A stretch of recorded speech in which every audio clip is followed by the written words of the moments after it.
सहनाववतु सहनौ भुनक्तु सह वीर्यं करवावहै तेजस्विनावधीतमस्तु मा विद्विषावहै।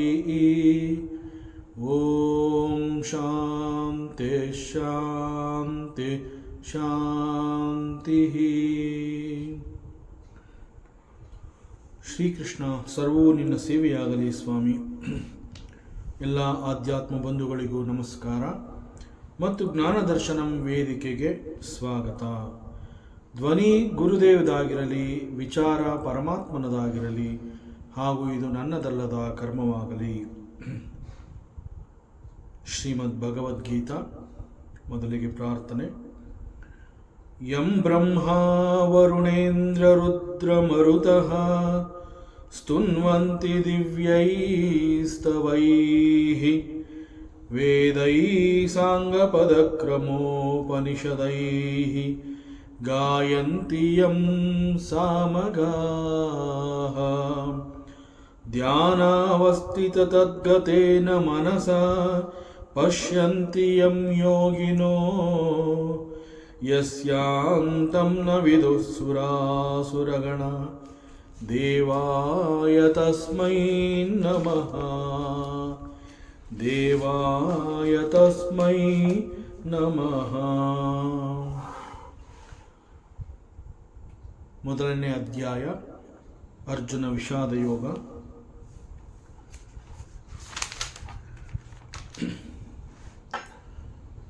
ಕೌರವರ ಸೇನೆಯ ಅಲ್ಲಿ ಸೇರಿರುವಂತಹ ಎಲ್ಲ ಮಹಾರಥಿಗಳನ್ನು ದೃಷ್ಟಿಸಿ ನೋಡಿದಾಗ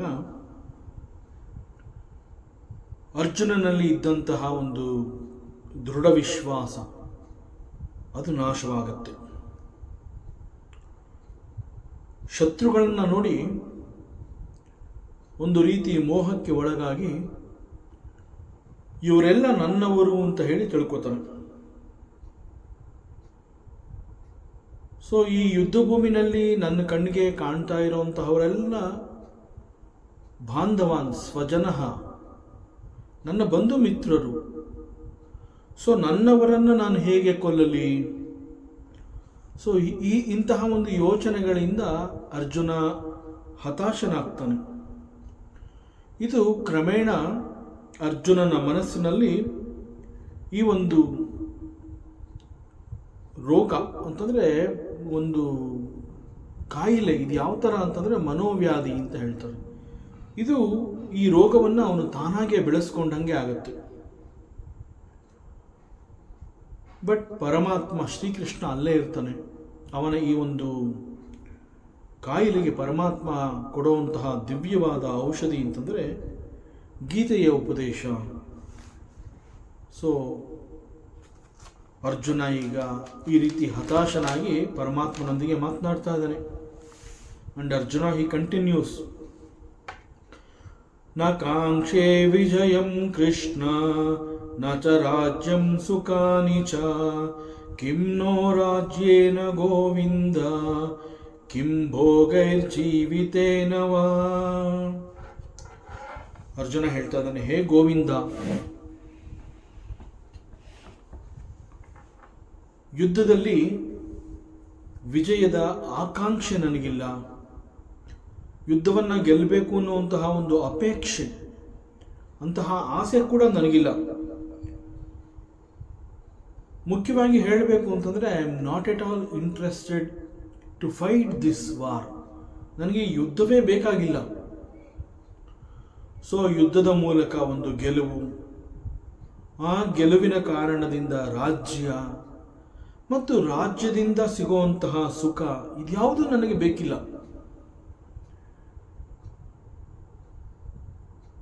ಇದಕ್ಕೆಲ್ಲ ಕಾರಣ ಏನು ಅಂತಂದರೆ ಅರ್ಜುನ ಯುದ್ಧ ಭೂಮಿಯಲ್ಲಿ ಕೌರವರ ಸೇನೆಯಲ್ಲಿ ಇದ್ದಂತಹವರನ್ನ ಶತ್ರುಗಳು ಅಂತ ಪರಿಗಣಿಸಲಿಲ್ಲ. ಅವರೆಲ್ಲರಲ್ಲಿ ಸಂಬಂಧಗಳನ್ನು ಹುಡುಕಿ ಆ ಸಂಬಂಧಗಳನ್ನು ಗುರುತಿಸ್ತಾನೆ. ಸೊ ಅದನ್ನೇ ಇಲ್ಲಿ ಅರ್ಜುನ ಪರಮಾತ್ಮನಿಗೆ ಹೇಳ್ತಾ ಇದ್ದಾನೆ, ನನಗೆ ಯುದ್ಧ ಬೇಕಾಗಿಲ್ಲ. ಯುದ್ಧದ ಮೂಲಕ ನನಗೆ ವಿಜಯ ಬೇಕಾಗಿಲ್ಲ, ರಾಜ್ಯ ಸುಖ ಈ ಭೋಗಗಳಿಂದ ನಾನು ಬದುಕಬೇಕಾಗಿಲ್ಲ. ಸೊ ಸುಖ ಬೇಡ ಅಂತ ಹೇಳ್ತಾ ಇರೋದ್ರಿಂದ ಇಲ್ಲಿ ಅರ್ಜುನ ಈಸ್ ಆಲ್ಮೋಸ್ಟ್ ಹೇಗೆ ಅಂತಂದರೆ, ಎಷ್ಟೇ ಸಂಕಷ್ಟಗಳು ಬಂದು ನಿಂತರೂ ಕೂಡ ನಾನು ಅದನ್ನು ಎದುರಿಸ್ತೀನಿ. ಸೊ ಈ ಸಂದರ್ಭದಲ್ಲಿ ಒಂದು ರೀತಿ ಏನು ಹೇಳ್ತಾರೆ ಅಂತಂದರೆ ಸ್ಮಶಾನ ವೈರಾಗ್ಯ ಅಂತ ಕರೀತಾರೆ. ಅರ್ಜುನನ ಪರಿಸ್ಥಿತಿ ಕೂಡ ಅದೇ ರೀತಿಯಾಗಿದೆ. ಅನೇಕ ಸಂದರ್ಭಗಳಲ್ಲಿ ಪರಿಸ್ಥಿತಿಗಳು ನಮಗೆ ವಿರುದ್ಧವಾಗಿ ಬಂದಾಗ, ನಮ್ಮ ಇಚ್ಛೆಗೆ ವಿರುದ್ಧವಾಗಿ ಅಲ್ಲಿ ಕೆಲವು ಲಕ್ಷಣಗಳು ಕಾಣುತ್ತೆ. ಆಗ ನಮಗೆ ಒಂದು ರೀತಿಯಲ್ಲಿ ನಮಗೇ ಗೊತ್ತಾಗದಂತೆ ನಮ್ಮ ಹೃದಯದಲ್ಲಿ ವೈರಾಗ್ಯ ಹುಟ್ಕೊಳ್ಳುತ್ತೆ. ಬಟ್ ದಿಸ್ ವೈರಾಗ್ಯ is not because of the thorough study R the understanding of the Vedanta. It is not a maturity thinking. That vairagya is not born out of the maturity of the mind. It is an attack. In fact, ಇಂತಹ ಸಂದರ್ಭದಲ್ಲಿ ಬರುವಂತಹ ಒಂದು ವೈರಾಗ್ಯ is an immediate attack of the ವೈರಾಗ್ಯ.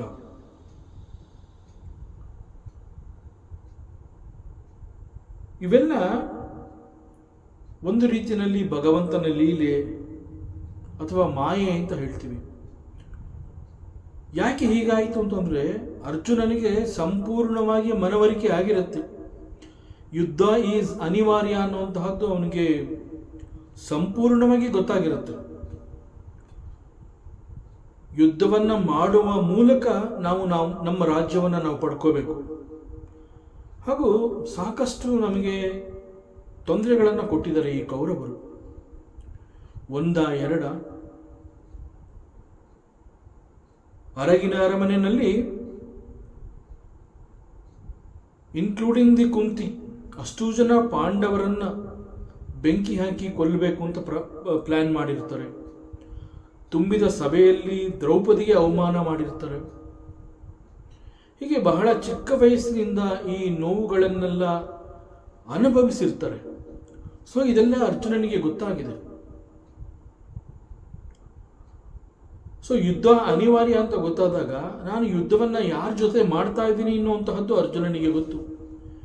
ಕೌರವರ ವಿರುದ್ಧವಾಗಿ ಧರ್ಮಕ್ಕಾಗಿ ನಾನು ಯುದ್ಧವನ್ನು ಮಾಡ್ತಾ ಇದ್ದೀನಿ ಅನ್ನುವಂತಹದ್ದು ಅರ್ಜುನನಿಗೆ ಮನವರಿಕೆ ಆಗಿದೆ. ಆದರೆ ಒಂದು ಕ್ಷಣದಲ್ಲಿ ಅವನ ಬುದ್ಧಿಯಲ್ಲಿ ವಿವೇಕ ಜಾರಿ ಬೀಳುತ್ತೆ. ಯುದ್ಧಭೂಮಿಯಲ್ಲಿ ಅಲ್ಲಿ ಸೇರಿದಂತಹ ಆ ಎಲ್ಲ ಮಹಾರಥಿಗಳು ಇನ್ಕ್ಲೂಡಿಂಗ್ ದಿ ಕೌರವಾಸ್ ಅವರೆಲ್ಲರನ್ನ ನೋಡಿ ಅವರೆಲ್ಲರನ್ನ ನನ್ನವರು ಅಂತ ಹೇಳ್ತಾನೆ. ಆದರೆ ಯುದ್ಧವನ್ನು ಮಾಡಲೇಬೇಕು ಅನ್ನುವಂತಹ ಅನಿವಾರ್ಯ ಪರಿಸ್ಥಿತಿ ಎದುರಾದಾಗ ಅವರೆಲ್ಲರನ್ನ ನಾನು ಯುದ್ಧದಲ್ಲಿ ಕೊಂದು ಹಾಕ್ತೀನಿ ಅಂತ ಹೇಳಿರ್ತಾನೆ. ದ ಸೇಮ್ ಅರ್ಜುನ ಈಗ ಆ ಮಹಾರಥಿಗಳನ್ನು ನೋಡಿ ಇವರೆಲ್ಲ ನನ್ನವರು ಅಂತ ಹೇಳ್ತಾ ಇದ್ದಾನೆ. ಸೊ ಇದು ಒಂದು ರೀತಿಯಲ್ಲಿ ಲೀಲೆ ಅಥವಾ ಮಾಯೆ. ತಾನೇ ತೆಗೆದುಕೊಂಡಂತಹ ನಿರ್ಧಾರವನ್ನ ಮತ್ತೆ ಪರಿಶೀಲಿಸಿ ಇನ್ನೊಂದು ತೀರ್ಮಾನ ತಗೊಳ್ಳುವಂತಹದ್ದು. This is called maya. So ಮಾಯನಲ್ಲಿ ಅದಕ್ಕೆ ಏನು ಹೇಳ್ತಾರೆ ಅಂತಂದರೆ, ಮಾಯನಲ್ಲಿ ಸಿಕ್ಕಾಕೋಬಾರದು ಅಂತ ಹೇಳ್ತಾರೆ. ಬಿಕಾಸ್ ಅದು ಯಾವುದನ್ನ ಯಾವ ರೀತಿಯಲ್ಲಿ ತೋರಿಸಬೇಕು ಆ ರೀತಿಯಲ್ಲಿ ತೋರಿಸೋದಿಲ್ಲ ಅದು. That is why it is called maya. ಯಾಮ ಸ ಮಾಯಾ ಅಂತ ಹೇಳ್ತಾರೆ. ಯಾವುದು ಇಲ್ಲವೋ ಅದನ್ನ ಇದೆ ಅಂತ ಹೇಳುತ್ತದೆ. That is Maya. ಸೊ ಅದಕ್ಕೆ ಅನುಭವಿಗಳೇನು ಹೇಳ್ತಾರೆ ಅಂತಂದರೆ, ಮಾಯೆಗೆ ಮರಳಾಗಬೇಡ, ನಿನ್ನ ಬುದ್ಧಿ ವಿವೇಕ ಇವೆಲ್ಲವನ್ನ ಚೆನ್ನಾಗಿ ನೀನು ಉಪಯೋಗಿಸು, ಯೂಸ್ ಯುವರ್ ಇಂಟೆಲಿಜೆನ್ಸ್ ಅಂತ ಹೇಳ್ತಾರೆ.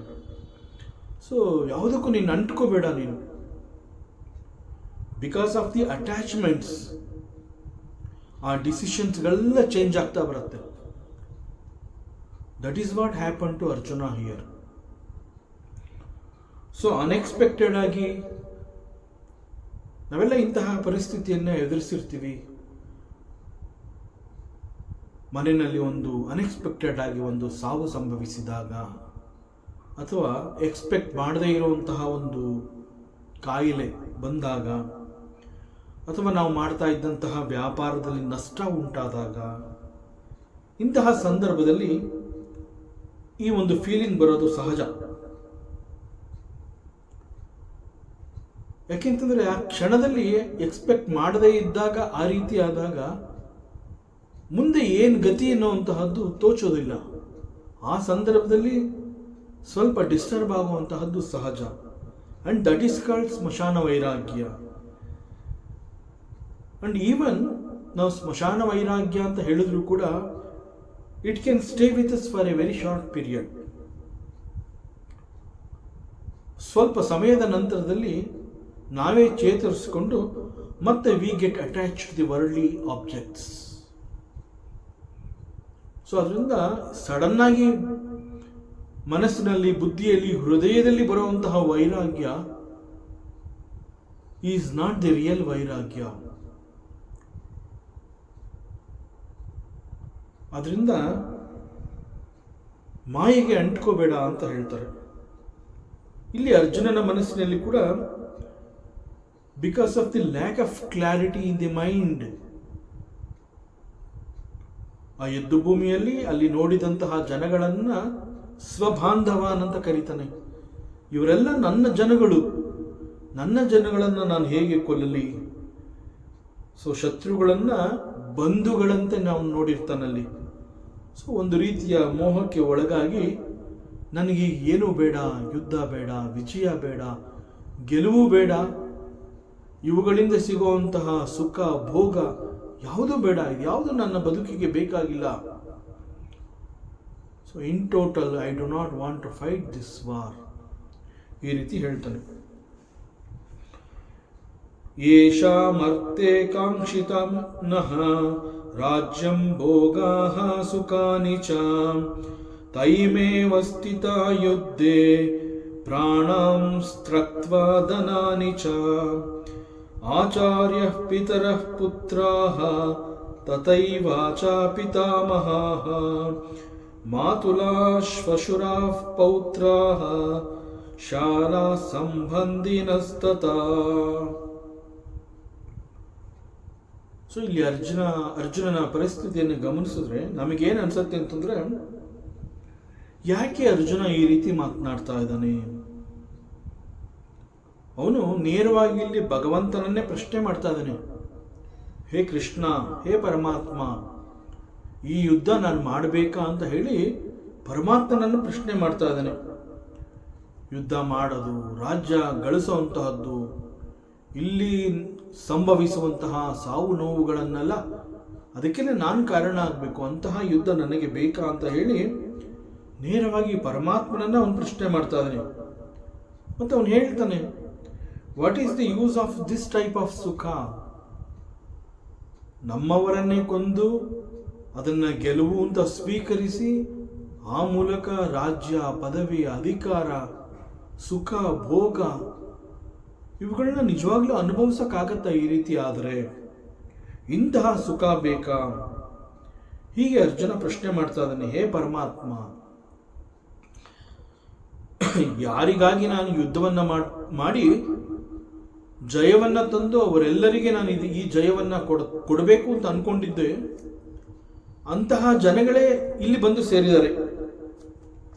ತೈಮೇ ವಸ್ತುತಃ ಯುದ್ಧೆ, ಈ ಯುದ್ಧ ಭೂಮಿನಲ್ಲಿ ಯಾರಿಗಾಗಿ ನಾನು ಈ ಗೆಲುವನ್ನ ಸಂಪಾದನೆ ಮಾಡಬೇಕು ಅಂತ ಅನ್ಕೊಂಡಿದ್ದೆ, ಅಂತಹ ಜನಗಳೇ ಈ ಯುದ್ಧ ಭೂಮಿನಲ್ಲಿ ತುಂಬಿಕೊಂಡಿದ್ದಾರೆ. ಅವರೇ ಕಾಣಿಸ್ತಾ ಇದ್ದಾರೆ, ಅವರೆಲ್ಲ ಇಲ್ಲಿ ಯುದ್ಧ ಭೂಮಿನಲ್ಲಿ ಇದ್ದಾರೆ, ಈ ಯುದ್ಧದಲ್ಲಿ ಭಾಗಿಗಳಾಗಿದ್ದಾರೆ. ಅವರೆಲ್ಲ ತಮ್ಮ ಜೀವದ ಮೇಲಿನ ಆಸೆಯನ್ನ ಬಿಟ್ಟಿದ್ದಾರೆ. ಸಂಪತ್ತು, ಸುಖ ಎಲ್ಲವನ್ನ ತೊರೆದು ಈ ಯುದ್ಧದಲ್ಲಿ ಕಾದಾಡೋದಕ್ಕೆ ಇಲ್ಲಿ ಬಂದು ಸೇರಿದ್ದಾರೆ. ಮತ್ತು ಇಲ್ಲಿ ಬಂದು ಸೇರಿದಾರಲ್ಲ, ಅವರೆಲ್ಲ ಯಾರು ಗೊತ್ತಾ ಪರಮಾತ್ಮ? ಅವರೆಲ್ಲ ಯಾರು ಅಂತಂದ್ರೆ ಆಚಾರ್ಯ. ಅವರೆಲ್ಲ ನನ್ನ ಆಚಾರ್ಯರು. ನನಗೆ ಚಿಕ್ಕ ವಯಸ್ಸಿನಿಂದ ವಿದ್ಯೆ, ಶಿಕ್ಷಣ ಇವುಗಳನ್ನೆಲ್ಲ ಕಲಿಸಿಕೊಟ್ಟಂತಹ ಗುರುಗಳು ಅವರು. ಮತ್ತು ಪಿತರಃ, ನನ್ನ ತಂದೆಗೆ ಸಮಾನರಾದಂತಹ ದೊಡ್ಡಪ್ಪ ಚಿಕ್ಕಪ್ಪಂದಿರುಗಳು, ಪುತ್ರ ತಥಾಚ ಏವ, ಅದೇ ರೀತಿ ನನ್ನ ಮಕ್ಕಳ ಸಮಾನರು ಅವರುಗಳೆಲ್ಲ ಇಲ್ಲಿದ್ದಾರೆ. ಅದೇ ರೀತಿ ಪಿತಾಮಹ, ನನ್ನ ಅಜ್ಜಂದಿರು ತಾತಂದಿರು, ಭೀಷ್ಮ ಪಿತಾಮಹ ಇದ್ದಾನೆ ಇಲ್ಲಿ. ಮಾತುಲಾಹ, ನನ್ನ ಸೋದರ ಮಾವಂದರು ಅವರೆಲ್ಲ ಇಲ್ಲಿ ಬಂದಿದ್ದಾರೆ ಯುದ್ಧದಲ್ಲಿ. ಶ್ವಶುರಾಹ, ಹೆಣ್ಣು ಕೊಟ್ಟ ಮಾವಂದರು ಯುದ್ಧದಲ್ಲಿ ಭಾಗಿಯಾಗ್ತಾ ಇದ್ದಾರೆ. ಪೌತ್ರಾಹ, ಪೌತ್ರರು. ಶ್ಯಾಲಾಹ, ನನ್ನ ಭಾವಮೈದುನರು. ಸಂಬಂಧಿನ, ಅನೇಕ ಬಂಧು ಮಿತ್ರಗಳು, ನನ್ನ ಸ್ನೇಹಿತರು ಅವರೆಲ್ಲ ಇಲ್ಲಿ ಬಂದು ಸೇರಿದ್ದಾರೆ ಯುದ್ಧ ಭೂಮಿಯಲ್ಲಿ. ಅವರುಗಳ ಜೊತೆ ನಾನು ಯುದ್ಧ ಮಾಡಬೇಕಾಗಿ ಬಂದಿದೆ. ದಿಸ್ ಮಹಾಭಾರತ ಯುದ್ಧ ಒಂದು ರೀತಿಯ ವಿಚಿತ್ರ. ಕುರುವಂಶ ಅನ್ನುವಂತಹದ್ದು ಆಕ್ಚುಲಿ ಇಟ್ ಈಸ್ ಒಂದೇ ಒಂದು ವಂಶ. ಆ ಒಂದೇ ವಂಶದಲ್ಲಿ ಎರಡು ಪಂಗಡಗಳಾಗಿವೆ. ಧೃತರಾಷ್ಟ್ರನ ಮಕ್ಕಳು ಕೌರವರು ಅಂತ ಅನ್ನಿಸ್ಕೊಂಡ್ರು, ಪಾಂಡವಿನ ಮಕ್ಕಳು ಪಾಂಡವರು ಅಂತ ಅನ್ನಿಸ್ಕೊಂಡ್ರು. ಸೊ ಇಲ್ಲಿ ಎರಡು ಪಂಗಡಗಳಾಯಿತು, ಒಂದು ಕೌರವರು ಮತ್ತೊಂದು ಪಾಂಡವರು. ಬಟ್ ಅವರಿಬ್ಬರ ವಂಶ ಒಂದೇ, ಕುರುವಂಶ. ಸೊ ಒಂದೇ ವಂಶದ ಎರಡು ಪಂಗಡಗಳು ಇಲ್ಲಿ ಯುದ್ಧವನ್ನು ಮಾಡ್ತಾ ಇದೆ.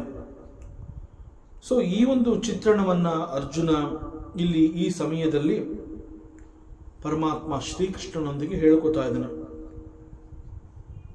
ಅವನಿಲ್ಲಿ ಯುದ್ಧದ ವಿರುದ್ಧವಾಗಿ ಮಾತನಾಡ್ತಾ ಇದ್ದಾನೆ. ಆಕ್ಚುಲ್ ಆಗಿ ಈ ಯುದ್ಧಕ್ಕಾಗಿ ಹಲವಾರು ವರ್ಷಗಳಿಂದ ಪಾಂಡವರು, ಇನ್ಕ್ಲೂಡಿಂಗ್ ದಿಸ್ ಅರ್ಜುನ, ಯುದ್ಧದ ತಯಾರಿಯನ್ನು ನಡೆಸಿರ್ತಾರೆ. ಮನಸ್ಸಿನಲ್ಲಿಯೇ ಲೆಕ್ಕಾಚಾರ ಹಾಕೊಂಡಿರ್ತಾರೆ. ಸೊ ಯುದ್ಧದ ತಯಾರಿ ಆಗಿರುತ್ತೆ, ಸಿದ್ಧತೆ ಆಗಿರುತ್ತೆ, ಮನಃಪೂರ್ವಕವಾಗಿ ಸಿದ್ಧರಾಗಿರ್ತಾರೆ. ಸೊ 12 ವರ್ಷ ಮತ್ತು 1 ವರ್ಷ ಅಜ್ಞಾತವಾಸ. ಸೊ ಅರಣ್ಯವಾಸದ ನಂತರದಲ್ಲಿ, ಅಜ್ಞಾತವಾಸ ಮುಗಿದ ನಂತರದಲ್ಲಿ ಪಾಂಡವರು ತಮ್ಮ ಪಾಲಿನ ರಾಜ್ಯವನ್ನ ಹಿಂಪಡೆದುಕೊಳ್ಳಬೇಕು ಅಂತ ಹೇಳಿ ಧೃತರಾಷ್ಟ್ರನ ಬಳಿ ಕೇಳ್ಕೋತಾರೆ. But this Dhritarashtra, because of the ಪುತ್ರ ವ್ಯಾಮೋಹ, ದುರ್ಯೋಧನನ ಮೇಲಿನ ಆ ಒಂದು ವ್ಯಾಮೋಹದ ಕಾರಣದಿಂದ, ಕೆಟ್ಟ ವ್ಯಾಮೋಹದ ಕಾರಣದಿಂದ ರಾಜ್ಯವನ್ನ ಮರಳಿ ಯುಧಿಷ್ಠಿರ ಅಂತಂದ್ರೆ ಪಾಂಡವರುಗಳಿಗೆ ಕೊಡ್ಲಿಲ್ಲ ಅವನು. ಆ ನಂತರದಲ್ಲಿ ಅನೇಕ ರೀತಿಯ ಮಾತುಕತೆಗಳು, ಸಂಧಾನ, ರಾಜಿ ಪ್ರಯತ್ನ ಎಲ್ಲವೂ ನಡೆಯುತ್ತೆ. ಒಂದು ಹಂತದಲ್ಲಿ ನೀನು ರಾಜ್ಯವನ್ನು ಕೊಡದೆ ಹೋದರೂ ಬೇಡ, 5 ಸಣ್ಣ ಗ್ರಾಮಗಳನ್ನು ಕೊಟ್ಬಿಡು ಅಂತ ಕೇಳ್ತಾನೆ.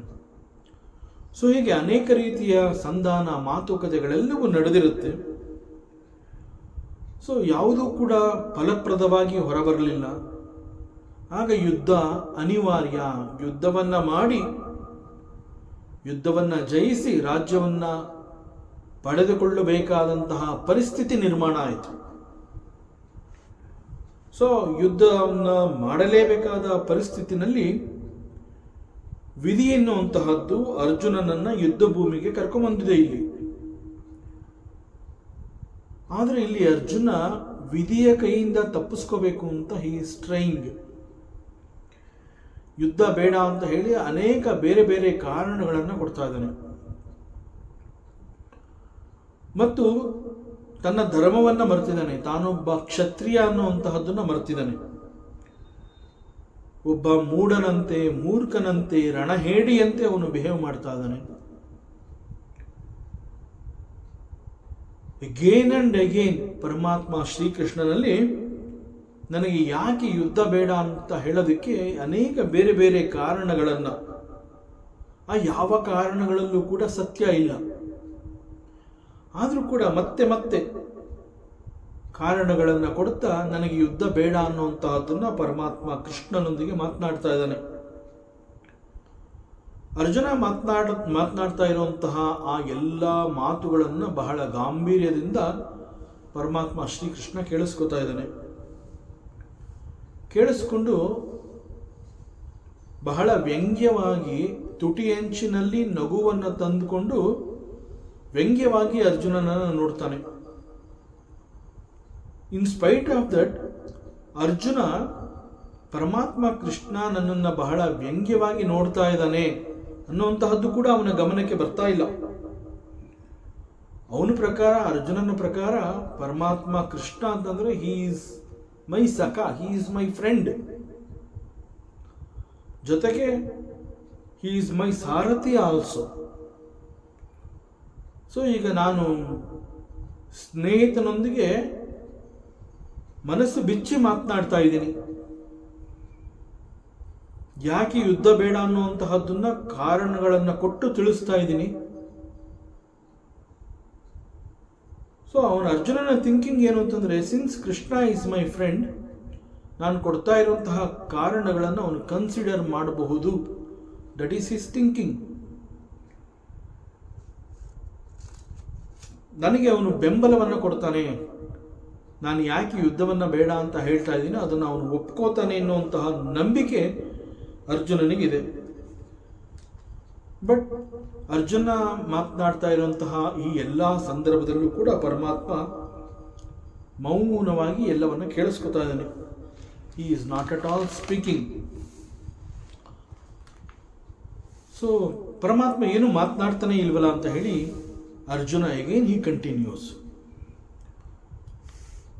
ಏತಾನ್ನ ಹಂತುಮಿಚ್ಛಾಮಿ ನತೋಪಿ ಮಧುಸೂದನ ಅಪಿ ತ್ರೈಲೋಕ್ಯ ರಾಜ್ಯಸ್ಯ ಹೇತೋ ಕಿಮ್ನು ಮಹೀಕೃತೆ. ಇಲ್ಲಿ ಅರ್ಜುನ ಒಂದೇ ಸಮನೆ ದುಃಖವನ್ನು ತೋಡ್ಕೋತಾ ಇದ್ದಾನೆ ಕೃಷ್ಣನ ಹತ್ರ. ನನಗೆ ಯುದ್ಧ ಬೇಕಾಗಿಲ್ಲ, ಯುದ್ಧ ಮಾಡೋದಿಲ್ಲ, ನಾನು ಯುದ್ಧದಲ್ಲಿ ನನ್ನವ್ರನ್ನ ಕೊಂದು ನಾನು ರಾಜ್ಯ, ಅಧಿಕಾರ, ಪದವಿಯನ್ನು ನಾನು ಸಂಪಾದನೆ ಮಾಡಿದ್ರೆ ಅದರಿಂದ ಸಿಗುವಂತಹ ಸುಖ ನನಗೆ ತೃಪ್ತಿಯನ್ನು ಕೊಡೋದಿಲ್ಲ. ನನಗೆ ಇಂತಹ ಸುಖ ಬೇಕಾಗೇ ಇಲ್ಲ. ಅದರಿಂದ ನನಗೆ ರಾಜ್ಯ, ಯುದ್ಧ, ಗೆಲುವು ಯಾವುದೂ ಬೇಡ. ಹೀಗೆ ಹೇಳ್ತಾ ಇದ್ರು ಕೂಡ ಕೃಷ್ಣ ಏನೊಂದು ಮಾತನಾಡ್ತಾ ಇಲ್ವಲ್ಲ. ಬಹುಶಃ ಕೃಷ್ಣ ನನ್ನನ್ನು ಇನ್ನೂ ಸರಿಯಾಗಿ ಅರ್ಥ ಮಾಡ್ಕೋತಾ ಇಲ್ಲ, ನನ್ನ ಮಾತುಗಳು ಅವನಿಗಿನ್ನೂ ಅರ್ಥ ಆಗ್ತಾ ಇಲ್ವೇನೋ ಅಂತ ಭಾವಿಸಿ ಮತ್ತೆ ಈ ಶ್ಲೋಕದ ಮೂಲಕ ಅವನೇನು ಹೇಳ್ತಾ ಇದ್ದಾನೆ ಅಂತಂದ್ರೆ, ಹೇ ಮಧುಸೂದನ, ಇಲ್ಲಿ Arjuna he is overpowered by emotions. So he has given up the ಧರ್ಮ ಆಲ್ಸೋ. ಬಟ್ ಬುದ್ಧಿ ಭ್ರಮಣೆ ಎನ್ನುವಂತಹದ್ದು ಉಂಟಾದಾಗ ಹೀಗೆ ನಾವು ಯಾವುದು ರೈಟ್ ಥಿಂಗ್ಸ್ ಅಂತ ಅನ್ಕೊಂಡಿರ್ತೀವಿ ಅವುಗಳನ್ನ ಯೋಚನೆ ಕೂಡ ಮಾಡೋದಿಲ್ಲ. ವಸ್ತು ಸ್ಥಿತಿಯನ್ನು ನಾವು ಸರಿಯಾಗಿ ನೋಡದೇ ಇದ್ದಾಗ ಯಾರು ಬೇಕಾದರೂ ನಾವು ಇಂತಹ ಒಂದು ಡಿಸಿಷನ್ಸ್ನ ತಗೊಳ್ಳೋದಕ್ಕೆ ಸಾಧ್ಯ. ಸೊ ಅದರಿಂದ ಇಟ್ ಈಸ್ ವೆರಿ ಕಾಮನ್. ಯಾಕೆಂತಂದರೆ ಬುದ್ಧಿಯಲ್ಲಿ ಬಿಕಾಸ್ ಆಫ್ ದಟ್ ಮೋಹ, ಮಾಯಾ ಆ್ಯಂಡ್ ಸೋ ಮೆನಿ ಗೊಂದಲ, ಇವೆಲ್ಲ ಮನುಷ್ಯನ ಬುದ್ಧಿಯನ್ನು ಒಂದು ರೀತಿ ಕದಲಿರುತ್ತೆ. ಸೊ ಇಲ್ಲೂ ಕೂಡ ಅರ್ಜುನನಿಗೆ ಅದೇ ರೀತಿ ಆಗಿದೆ. ಅರ್ಜುನ ತನ್ನ ಪ್ರೈಮರಿ ರೆಸ್ಪಾನ್ಸಿಬಿಲಿಟೀಸ್ ಅಂತಂದರೆ ನನ್ನದು ಕ್ಷಾತ್ರ ಧರ್ಮ ಅನ್ನುವಂಥದ್ದನ್ನು ಅವನು ಮರ್ತಿದ್ದಾನೆ. ಯಾವುದನ್ನು ನಾನು ಮಾಡಲೇಬೇಕು, ಇಟ್ ಈಸ್ ಮೈ ಧರ್ಮ. ಬೀಯಿಂಗ್ ಎ ಕ್ಷತ್ರಿಯ ಇಂತಹದ್ದನ್ನೆಲ್ಲ ನಾನು ಮಾಡಬೇಕು ಅಂತ ಅವನೇನು ಅನ್ಕೊಂಡಿದ್ದಾನೆ ಅದು ಯಾವುದನ್ನು ಅವನು ಮಾಡೋದಕ್ಕೆ ಆಗ್ತಾ ಇಲ್ಲ. ಅದರಿಂದ ಧರ್ಮವನ್ನ, ಕರ್ತವ್ಯವನ್ನ ಮರೆತು ಬೇರೊಂದು ಕಾರಣವನ್ನು ಕೊಟ್ಟು ತನ್ನ ಜವಾಬ್ದಾರಿಯಿಂದ ತಾನು ತಪ್ಪಿಸ್ಕೋತಾ ಇದ್ದಾನೆ. Arjuna he is avoiding the war. It is only because he is overpowered by emotions. ಸ್ವಧರ್ಮವನ್ನು ಮರೆತಿದ್ದಾನೆ. ಅಧರ್ಮವನ್ನ ಮತ್ತು ಪರಧರ್ಮವನ್ನ ಅವನು ಮಾಡೋದಕ್ಕೆ ಪ್ರಯತ್ನವನ್ನು ಮಾಡ್ತಾ ಇದ್ದಾನೆ. ಮತ್ತು ಇಲ್ಲಿ ಅರ್ಜುನ ತನ್ನ ಸ್ವಧರ್ಮ ಅಂತಂದ್ರೆ ತಾನೊಬ್ಬ ಕ್ಷತ್ರಿಯ, ಕ್ಷಾತ್ರ ಧರ್ಮ ಈಸ್ ಮೈ ಸ್ವಧರ್ಮ ಅನ್ನುವಂತಹದನ್ನ ಮರ್ತಿದ್ದಾನೆ. ಅವೆಲ್ಲವನ್ನು ಮರೆತು ನಾನು ಯುದ್ಧವನ್ನು ಮಾಡೋದಿಲ್ಲ, ನನಗೆ ಯುದ್ಧ ಬೇಕಿಲ್ಲ. ಸೊ ಹೀಗೆ ವೈರಾಗ್ಯವನ್ನು ಪ್ರದರ್ಶನ ಮಾಡುವಂತಹ ಪ್ರಯತ್ನವನ್ನು ಮಾಡ್ತಾ ಇದ್ದಾನೆ. ಏತಾನ್ನ ಹಂತುಮಿಚ್ಛಾಮಿ, ಇವರೆಲ್ಲರನ್ನ ನಾನು ಯುದ್ಧದಲ್ಲಿ ಕೊಲ್ಲೋದಿಲ್ಲ, ಕೊಲ್ಲುವುದಕ್ಕೆ ನನಗೆ ಇಷ್ಟ ಇಲ್ಲ. So I do not want to fight this war. ನಾನು ಯುದ್ಧ ಮಾಡೋದಿಲ್ಲ ಅನ್ನುವಂತಹ ಈ ಒಂದು ಧೋರಣೆ ಮುಂದೆ ಅದು it's a sign for future corruption. ಧರ್ಮವನ್ನು ಪಾಲಿಸದೇ ಇದ್ದಾಗ ಆ ಜಾಗದಲ್ಲಿ ಕರಪ್ಷನ್ ಅನ್ನುವಂತಹದ್ದು ಬಂದು ಕೂತ್ಕೊಳ್ಳುತ್ತೆ. ಯಾಕೆ ಹಾಗಾಗತ್ತೆ? It is because of the relationship and the emotions. So ನಾನು ಯುದ್ಧವನ್ನು ಮಾಡೋದಿಲ್ಲ ಅನ್ನುವಂತಹದ್ದು ಅರ್ಜುನನನ್ನ ಅಧರ್ಮಕ್ಕೆ ನೂಕತ್ತೆ. ಅರ್ಜುನ ಇಲ್ಲಿ ಯುದ್ಧಭೂಮಿಯಲ್ಲಿ ಶತ್ರುಗಳನ್ನ ಸ್ವಬಾಂಧವಾನ್ ಅಂತ ಕರೀತಾ ಇದ್ದಾನೆ. ಮತ್ತು ನಾನು ಯುದ್ಧ ಮಾಡೋದಿಲ್ಲ ಅಂತ ಹೇಳಿ ನಾನು ಅಸ್ತ್ರ ಶಸ್ತ್ರವನ್ನೆಲ್ಲ ತೊರೆದು ನನ್ನ ಪಾಡಿಗೆ ನಾ ಇದ್ರೂ ಕೂಡ ಮುಂದೆ ಇದೊಂದು ಯುದ್ಧ ಭೂಮಿ, ಎನಿಥಿಂಗ್ ಕ್ಯಾನ್ ಹ್ಯಾಪನ್. ನಾನು ಯುದ್ಧ ಮಾಡೋದಿಲ್ಲ ಅಂತ ನಾನು ಸುಮ್ಮನೆ ಕೂತ್ಕೋಬಹುದು, ಬಟ್ ಅವರು ಬಂದು ನನ್ನನ್ನು ಕೊಲ್ಲಬಹುದು. I am ready for that, but I will not fight the war.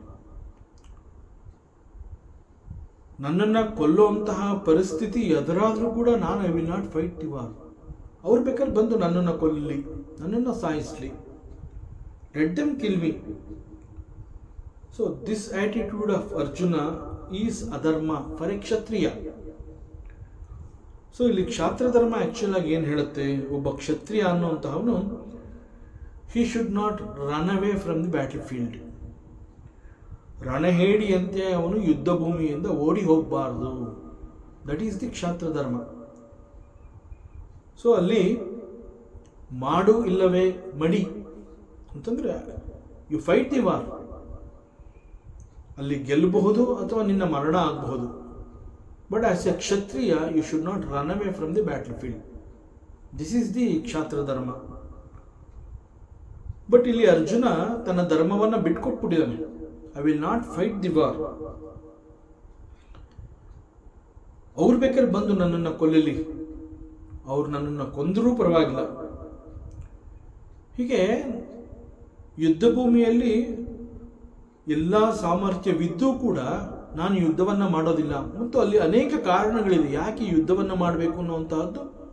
ಅಲ್ಲಿ ಅನೇಕ ಕಾರಣಗಳಿದೆ, ಬಟ್ ಅವೆಲ್ಲವನ್ನು ಅವನು ಬದಿಗೆ ಒತ್ತಿ ನಾನು ಯುದ್ಧ ಮಾಡೋದಿಲ್ಲ, ನನಗೆ ಯುದ್ಧ ಬೇಕಿಲ್ಲ, ಬೇಕಾದರೆ ಶತ್ರುಗಳೇ ಬಂದು ನನ್ನನ್ನು ಕೊಲ್ಲಲಿ ಅಂತ ಅವನು ಹೇಳ್ಕೊತಾ ಇರುವಂತಹದ್ದು ಈಸ್ ಅಗೇನ್ ಅಧರ್ಮ.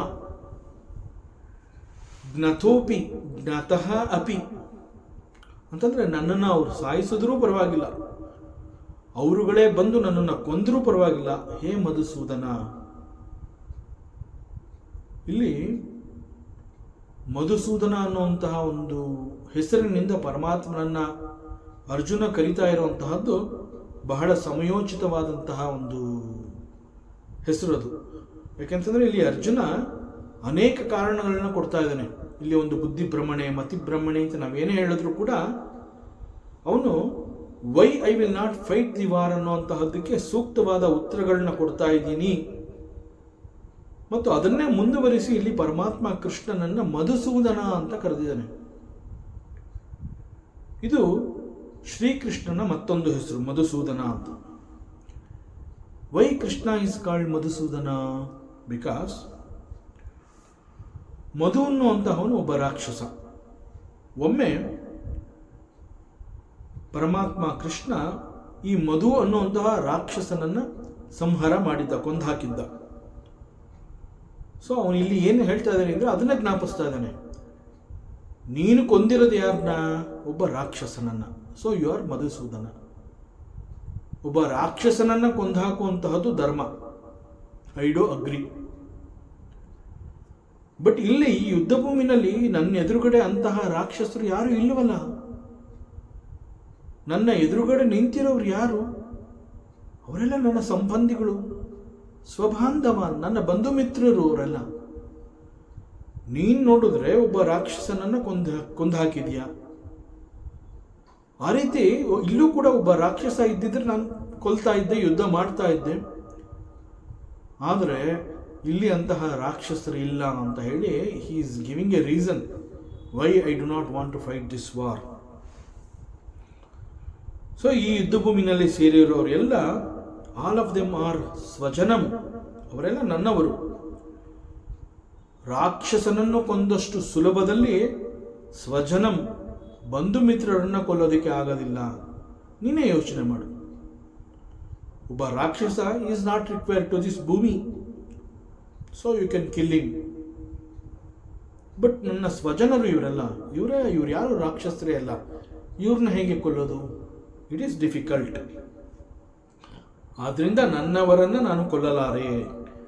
ಏತಾನ್ ನ ಹಂತು ಮಿಚ್ಚಾಮಿ, ನಾನು ಇವ್ರನ್ನೆಲ್ಲ ಕೊಲ್ಲೋದಕ್ಕೆ ಇಷ್ಟಪಡೋದಿಲ್ಲ. I do not want to kill my own people. It is not possible for me. So ಇಲ್ಲಿ ಅರ್ಜುನ ಅರ್ಥ ಮಾಡ್ಕೊಂಡಿರುವಂತಹದ್ದೇನು ಅಂತಂದ್ರೆ, ಬಹಳ ಇಲ್ಲಿ ಕೃಷ್ಣ ಮಧು ಅನ್ನುವಂತಹ ಒಬ್ಬ ರಾಕ್ಷಸನನ್ನ ಕೊಂದು ಹಾಕಿದ್ದಾನೆ ಅಂತ, ಮತ್ತು ಯುದ್ಧ ಭೂಮಿನಲ್ಲಿ ಸೇರಿರುವಂತಹವರನ್ನ ಸ್ವಜನಂ ಅಂತ ಕರೆದಿದ್ದಾನೆ. ಅವ್ರು ಯಾರು ರಾಕ್ಷಸರಲ್ಲ ಅನ್ನುವಂತಹದ್ದು ಅರ್ಜುನನ ರಾಂಗ್ ಥಿಂಕಿಂಗ್. ಬಿಕಾಸ್ ಪಾಂಡವರ ಅನುಭವಗಳನ್ನೇ ನಾವು ಮೆಲುಕು ಹಾಕಿದ್ರೆ, ದೀಸ್ ಕೌರವಾಸ್, ದುರ್ಯೋಧನಾದಿಗಳು ತುಂಬಿದ ಸಭೆಯಲ್ಲಿ ದ್ರೌಪದಿಗೆ ಅವಮಾನವನ್ನು ಮಾಡ್ತಾರೆ. ದಟ್ ಈಸ್ ರಾಕ್ಷಸ ಗುಣ. ಚಿಕ್ಕ ವಯಸ್ಸಿನಲ್ಲಿ ಭೀಮನ ಮೇಲಿನ ದ್ವೇಷದಿಂದ ಅವನ ಆಹಾರದಲ್ಲಿ ವಿಷವನ್ನು ಬೆರೆಸಿ ಅವನನ್ನು ಕೊಲ್ಲುವಂತಹ ಪ್ರಯತ್ನ ಮಾಡ್ತಾರೆ. ದಟ್ ಈಸ್ ರಾಕ್ಷಸಿ ಗುಣ. ಮತ್ತು ಒಂದು ಅರಗಿನ ಅರಮನೆಯಲ್ಲಿ ಕುಂತಿಯ ಸಹಿತವಾಗಿ ಪಾಂಡವರೆಲ್ಲರನ್ನ ಕೊಲ್ಲಲು ಪ್ರಯತ್ನ ಪಟ್ಟಿರ್ತಾರೆ. ದಟ್ ಈಸ್ ಅಗೇನ್ ಎ ರಾಕ್ಷಸಿ ಗುಣ. ಸೊ ಹೀಗೆ ಇವರು ಮಾಡಿರುವಂತಹ ಅನ್ಯಾಯಗಳು ಒಂದಲ್ಲ ಎರಡಲ್ಲ, ನೂರಾರು ಅಂತಹ ಅನ್ಯಾಯಗಳನ್ನು ಮಾಡಿದ್ದಾರೆ. ಇಷ್ಟೆಲ್ಲ ಆದರೂ ಕೂಡ ಅರ್ಜುನ ಇವ್ರು ಯಾರು ರಾಕ್ಷಸರಲ್ಲ, ಇವರೆಲ್ಲ ನನ್ನವರು ಅಂತ ಹೇಳ್ತಾನೆ. ಮತ್ತು ಕೃಷ್ಣನನ್ನ ಅವನು, ನೀನು ಮಧು ಅನ್ನುವಂತಹ ಒಬ್ಬ ರಾಕ್ಷಸನನ್ನ ಕೊಂದು ಹಾಕಿದ್ಯಾ. ಸೊ ರಾಕ್ಷಸನನ್ನ ಕೊಲ್ಲುವಂತಹದ್ದು ಇಟ್ ಈಸ್ ಧರ್ಮ. ಬಟ್ ಇಲ್ಲಿ ಇಷ್ಟೆಲ್ಲ ಅವಮಾನ ಅನ್ಯಾಯ ಇವೆಲ್ಲವನ್ನ ಮಾಡಿರುವಂತಹ ಈ ದುರ್ಯೋಧನಾದಿಗಳನ್ನ ಸ್ವಜನರು ಅಂತ ಕರೆದಿದ್ದಾನೆ. ಅವರಲ್ಲಿದ್ದಂತಹ ರಾಕ್ಷಸಿ ಪ್ರವೃತ್ತಿಯನ್ನ ಗುರುತಿಸಲಾಗದ ಪರಿಸ್ಥಿತಿಯನ್ನು ಹೋಗಿ ಮುಟ್ಟಿದ್ದಾನೆ. ಮತ್ತು ಪರಮಾತ್ಮ ಕೃಷ್ಣನನ್ನ ಮಾತ್ರ ಅವನು ಹೇಳ್ತಾ ಇದ್ದಾನೆ, you can kill a rakshasa, that is dharma. Here I am not seeing any rakshasas. So ಏತಾನ್ ನ ಹಂತು ಮಿಚ್ಚಾಮಿ, ಆದ್ರಿಂದ ಇಲ್ಲಿರೋವಂತಹವ್ರನ್ನ ನಾನು ಕೊಲ್ಲೋದಕ್ಕೆ ಇಷ್ಟಪಡೋದಿಲ್ಲ. ಆದರೆ ಆಕ್ಚುಲ್ ಆಗಿ ಇಷ್ಟೆಲ್ಲ ಅನ್ಯಾಯ ಮಾಡ್ಕೊಂಡು ಬಂದಿರುವಂತಹ ಇವರುಗಳನ್ನ ಕೊಲ್ಲದೆ ಅಥವಾ ಶಿಕ್ಷಿಸದೆ ಬಿಟ್ರೆ ಮುಂದೆ ಇವರುಗಳು ಸಮಾಜದಲ್ಲಿ ಕಂಟಕ ಪ್ರಾಯರಾಗಿ ಬೆಳೀತಾರೆ. ಇಂತಹವರ ರಕ್ಷಣೆ ಮಾಡುವಂತಹದ್ದು ಕೂಡ ಧರ್ಮಕ್ಕೆ ವಿರುದ್ಧ. ಅಗೇನ್ ದಟ್ ಈಸ್ ಅಧರ್ಮ. ಸೊ ಒಬ್ಬ ಕ್ಷತ್ರಿಯ ಒಂದು ಸಮಾಜಕ್ಕೆ ಕಂಟಕ ಪ್ರಾಯರಾಗಿರುವಂತಹವರುಗಳನ್ನ ಬದುಕುವುದಕ್ಕೆ ಬಿಡೋದು ಕೂಡ ಒಬ್ಬ ಕ್ಷತ್ರಿಯನ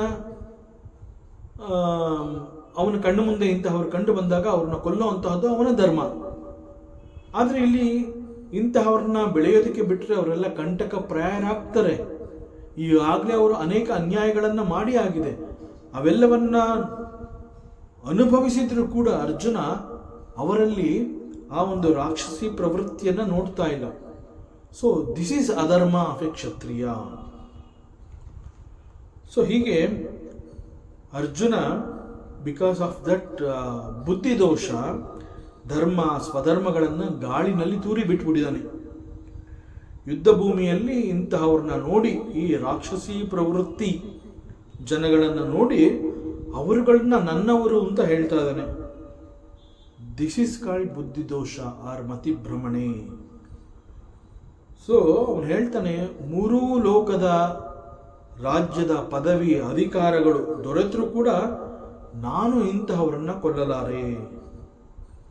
ಸೊ ನಾನು ಕೊಲ್ಲೋದಿಲ್ಲ ಅಂತ ಹೇಳಿ, ಯುದ್ಧವನ್ನು ಮಾಡಲ್ಲ ಅಂತ ಹೇಳಿ, ನನ್ನ ಬಿಲ್ಲು ಬಾಣಗಳನ್ನು ನಾನು ಪಕ್ಕಕ್ಕಿಟ್ಟರೂ ಕೂಡ ಅವರು ಬಂದು ನನ್ನನ್ನು ಕೊಲ್ಲಬಹುದು. ಸೊ ಅಗೇನ್ ನನ್ನಲ್ಲಿ ಸಾಮರ್ಥ್ಯವಿದ್ದು ಕೂಡ ಆ ಸಾಮರ್ಥ್ಯವನ್ನು ನಾನು ಉಪಯೋಗಿಸ್ಕೊಳ್ಳದೆ ಹೋದರೆ ದಟ್ ಈಸ್ ಅಗೇನ್ಸ್ಟ್ ಕ್ಷಾತ್ರ ಧರ್ಮ. So Arjuna is again thinking this ಒಂದು ಬೇಡದ ರೀತಿಯಲ್ಲಿ ಯೋಚನೆ ಮಾಡ್ತಾ ಇದ್ದಾನೆ. ಜ್ಞತೋಪಿ ಅಂತ ಹೇಳ್ತಾ ಇದ್ದಾನೆ ಅಂತಂದ್ರೆ ಅವರೆಲ್ಲ ನನ್ನನ್ನು ಕೊಂದರೂ ಪರವಾಗಿಲ್ಲ. ಸೊ ಇಲ್ಲಿ ಅವರೆಲ್ಲ ನನ್ನನ್ನು ಕೊಂದರೂ ಪರವಾಗಿಲ್ಲ ಅಂತ ಅವನು ಹೇಳಬೇಕಾದ್ರೆ it is not just his personal destruction. It is not just that Arjuna is going to be killed. ಹೇಗೆ ಅಂತಂದರೆ, ಈಗ ನಮ್ಮ ಇಡೀ ದೇಹ ಅಂತ ಹೇಳಿದಾಗ ನಮ್ಮ ದೇಹದಲ್ಲಿ ಅನೇಕ ಬೇರೆ ಬೇರೆ ಭಾಗಗಳಿದೆ. ಕೈಗಳು, ಕಾಲುಗಳು, ತೊಡೆ, ಮಂಡಿ, ಹೀಗೆ ಅನೇಕ ಬೇರೆ ಬೇರೆ ಭಾಗಗಳು, ಅವೆಲ್ಲವನ್ನು ಸೇರಿ ನಾವು ದೇಹ ಅಂತ ಹೇಳ್ತೀವಿ. ನಮ್ಮ ಕೈಗಳು ಅಂತ ಹೇಳಿದಾಗ ಅಲ್ಲಿ ಬೆರಳುಗಳು, ಹೀಗೆ ಅನೇಕ ಬೇರೆ ಬೇರೆ ಭಾಗಗಳಿದೆ ನಮ್ಮ ದೇಹದಲ್ಲಿ. ಅವೆಲ್ಲವನ್ನ ಸೇರಿಸಿ ನಾವು ನಮ್ಮ ದೇಹ ಅಂತ ಹೇಳ್ತೀವಿ. ಸೊ ಇಲ್ಲಿ ಬೆರಳು ಮಾತ್ರ ದೇಹನ, ಕೈ ಮಾತ್ರ ದೇಹನ, ಕಾಲು ನನ್ನ ದೇಹನ ಅಂತಂದ್ರೆ ಎಲ್ಲ ಸೇರಿ ಆಗಿರುವಂತಹದ್ದು ಒಂದು ದೇಹ. ಯಾವುದೋ ಒಂದು ಕಾರಣದಿಂದ ಯಾವುದೋ ಒಂದು ಕಾಯಿಲೆ ದೇಹಕ್ಕೆ ಬಂದಾಗ ಆ ದೇಹದಲ್ಲಿ ಅದು ಯಾವುದೋ ಒಂದು ಭಾಗಕ್ಕೆ ಬರುತ್ತೆ. ಆಗ ಡಾಕ್ಟರ್ ಏನು ಹೇಳ್ತಾರೆ, ಈ ಭಾಗವನ್ನು ತೆಗೆದುಹಾಕಬೇಕು. ಅದು ಬೆರಳಾಗಿರಬಹುದು, ಇನ್ನೇನೋ ಒಂದಾಗಿರಬಹುದು. ಇದನ್ನು ಹೀಗೆ ಇಗ್ನೋರ್ ಮಾಡಿದ್ರೆ, ನೆಗ್ಲೆಕ್ಟ್ ಮಾಡಿದ್ರೆ ಇದು ದೇಹದ ಬೇರೆ ಬೇರೆ ಭಾಗಗಳಿಗೆ ಇದು ಹರಡುತ್ತೆ. ಸೊ ಇಲ್ಲಿ ದೇಹ ಉಳಿಬೇಕು, ನೀನು ಉಳ್ಕೋಬೇಕು ಅಂತಂದರೆ it is to be cut and separated from the body. ಇದನ್ನು ತೆಗೆದುಹಾಕಬೇಕು, ನಿನ್ನ ದೇಹದಿಂದ ಇದನ್ನು ತೆಗೆದುಹಾಕಬೇಕು. ಸೊ ಒಂದು ಸಣ್ಣ ಅಂಗ, ಯಾವುದೋ ಒಂದು ಪಾರ್ಟ್ ಹೋಗುತ್ತೆ, ಬಟ್ ನೀನು ಉಳ್ಕೋತೀಯಪ್ಪ ಅಂತ ಡಾಕ್ಟರ್ ಹೇಳ್ತಾರೆ. ಆಗ ಅಲ್ಲಿಯವರೆಗೆ ನಾವು ದೇಹದ ಎಲ್ಲ ಭಾಗಗಳನ್ನೇ ಸೇರಿಸಿ ಇದು ನನ್ನ ದೇಹ ಅಂತ ಹೇಳಿರ್ತೀವಿ. ಬಟ್ ಯಾವಾಗ ಯಾವುದೋ ಒಂದು ಹೆಲ್ತ್ ದೃಷ್ಟಿಯಿಂದ ಒಂದು ದೇಹದ ಯಾವುದೋ ಒಂದು ಭಾಗವನ್ನು ನಾವು ಕತ್ತರಿಸಿ ಅದನ್ನು ನಾವು ತೆಗೆದುಹಾಕೋದ್ರಿಂದ ಇಡೀ ದೇಹ ಮತ್ತೆ ಚೈತನ್ಯ ಭರಿತವಾಗತ್ತೆ, ಆರೋಗ್ಯ ಭರಿತವಾಗತ್ತೆ ಅಂತ ಅಂದಾಗ we give permission to the doctor, yes cut it. ಯಾಕೆ ಅಂತಂದರೆ, ಇಲ್ಲ ಅದರ ಮೇಲೆ ನನಗೆ ಮೋಹ ಇದೆ, ಪ್ರೀತಿ ಇದೆ, ಅದು ನಂದು ಅಂತ ನಾನು ಅಂದ್ಕೊಂಡ್ರೆ ಬಿಕಾಸ್ ಆಫ್ ದಟ್ ಅದು ದೇಹದ ಬೇರೆ ಬೇರೆ ಭಾಗಗಳಿಗೂ ಕೂಡ ಆ ಒಂದು ರೋಗ ಉಲ್ಬಣವಾಗುತ್ತೆ, ಎಲ್ಲ ಕಡೆ ಹರಡುತ್ತದು. ಆಗ ಇಡೀ ದೇಹ ನಾಶ ಆಗುವಂತಹ ಪರಿಸ್ಥಿತಿ ಕೂಡ ನಿರ್ಮಾಣವಾಗಬಹುದು. ಹಾಗೆ ಡಾಕ್ಟರ್ ಅಡ್ವೈಸ್ ಮಾಡ್ತಾರೆ, no it is not good. So ಈಗ ಗೊತ್ತಾಗಿದೆ ಏನು ಅಂತ problem. So to rectify that, to set it right, we have to cut this. ನಾವೇ ಹೇಳ್ತೇವೆ ಎಷ್ಟು ಬೇಕಾಗುತ್ತೋ ಅಷ್ಟು ಬೇಗ ಆಪ್ರೇಟ್ ಮಾಡಿ ಇದನ್ನು ತೆಗೆದುಹಾಕ್ಬಿಡಿ ಅಂತ ನಾವೇ V give permission. Because at least ಅದು ಒಂದು ಹೋಗುತ್ತೆ, ಬೇರೆ ಎಲ್ಲ ಉಳ್ಕೊಳ್ಳುತ್ತೆ ಅಂತ.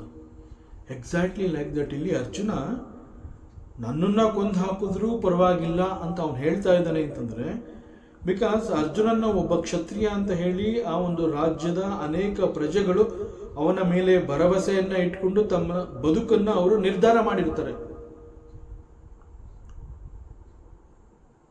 ಸೊ ಇಲ್ಲಿ ಅರ್ಜುನ ನನ್ನನ್ನು ಕೊಂದು ಹಾಕಿದ್ರು ಅಂತಂದರೆ ಇಡೀ ಒಂದು ರಾಜ್ಯದಲ್ಲಿ ಅನೇಕ ಪ್ರಜೆಗಳ ಮೇಲೆ ಅದು ಬಹಳ ದೊಡ್ಡ ಕೆಟ್ಟ ಪರಿಣಾಮವನ್ನು ಬೀರುತ್ತೆ. ಸೊ ಅದರಿಂದ his thinking is very bad. So ಇದನ್ನು ಅರ್ಜುನ ಯೋಚನೆ ಮಾಡಬೇಕಾಗಿತ್ತು.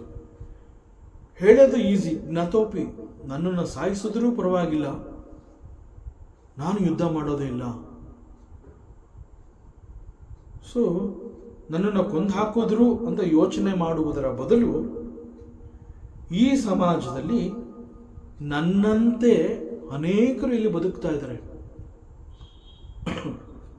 ಯಾವುದೋ ಒಂದು ಗುಣ ಕಾರಣಗಳಿಂದ ನಾನೊಬ್ಬ ಇಲ್ಲಿ ಕ್ಷತ್ರಿಯ, ನನ್ನನ್ನು ರಾಜ ಅಂತ ಗೌರವಿಸ್ತಾ ಇದ್ದಾರೆ. ಅದನ್ನು ಹೊರತುಪಡಿಸಿದ್ರೆ ಅನೇಕರಂತೆ ಈ ರಾಜ್ಯದಲ್ಲಿ ನನ್ನಂತೆ ಅನೇಕರುಗಳಿದ್ದಾರೆ.